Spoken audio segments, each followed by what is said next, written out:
you know, everybody says, well, a TV series is always about a dysfunctional family in some way. It's either an office of dysfunctional people or a house full of dysfunctional people.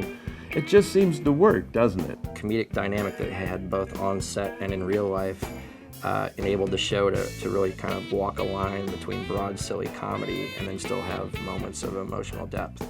Mike Fox had all the people at the office, and when things were going right, how he managed, you know, the damage control and spin things around, that's when Spin City was at its best. I recognized at the time that I was working with brilliant people.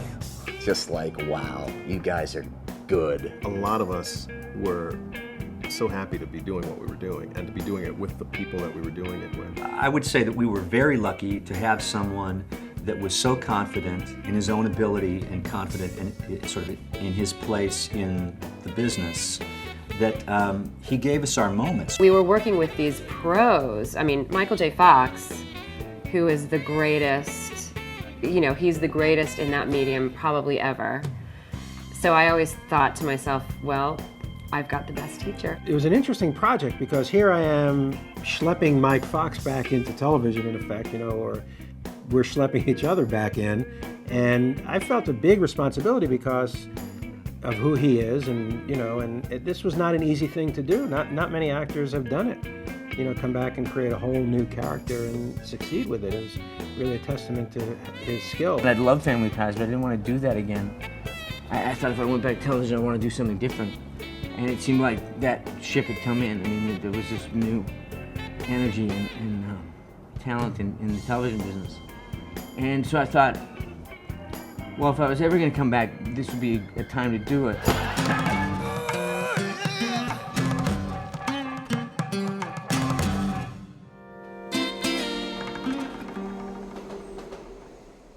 Mike Flaherty was an operator, you know, and I think I loved his facility with people and his confidence and his sense that he had a very clear sense of what was right. And it might not have skewed with what other people thought was right, but he looked at what was expedient and toward an end that he thought was good. The cool thing about real politics is when we did our research, you have to engage in some sketchy behavior and some immoral behavior, and Mike as a performer has the ability to do immoral things and still have you as an audience like him. You said there'd be a show of support for him. Yes, a show of support, not actual support. It's Alex Keaton with power. You know, so I think we were able to get both of those things. I know Gary had some issues with, I would call, you know, Mike a weasel or something. And he totally read that wrong and thought that I was demeaning the character, putting the character down, or saying that in some pejorative sense. But I wasn't at all. I think that he was just, he was a good guy and always was a good guy. And his means were crafty and kind of deceptive, manipulative, but they fit the form. This is politics, James. I receive. I sense the mood of the public. I respond. I shape it. I don't have time to feel. I learned a lot from Michael. I mean, by observing Michael and watching him and how he was able to sort of break a story down to its basics and not be so concerned about the minutiae of his story until maybe the last moment. He's a very bright, very intelligent craftsman of comedy, and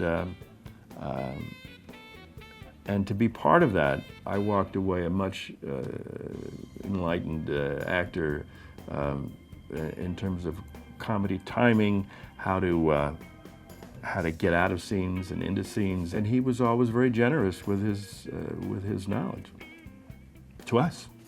I basically just write exaggerated versions of myself and Michael Fox and the people around me and continue to do so. We were all in it together. We all loved it together. We all had resentments together. But that's what comes from family life, too. It really became this really great insulated and insular kind of world, but a funny world. I don't think I've laughed as much or as consistently since or before as I did during that show. I don't think anyone ever had as much fun as I had. I don't think anyone still has such strong, loving feeling about the people that I've worked with. I think I learned the importance of family and that it's really important to have that kind of relationship with the people that you're working with. You know, now having done a lot of things since Spin City, I realize how special and unique that group was, and how genius it was that that group was put together by Gary and Michael. And the nicest group of people I've met. I mean, truly like quality people that you love. And so, you know, magic. I remember, you know, when people say you must miss the show, I do, and I certainly had fun performing it, but I miss hanging out with everybody and having lunch and cracking each other. I mean, the showing up, the day to day, and that was a joy. That was a privilege. I'm really proud of what I accomplished in the 10 years after the diagnosis. And I'm really grateful to the people, Gary, the crew, the cast, Nell Fortenberry, the people that I worked with, and the public to allow me to live out a lot of stuff that I wanted to live out. And in the years since then, in the years since I left the show.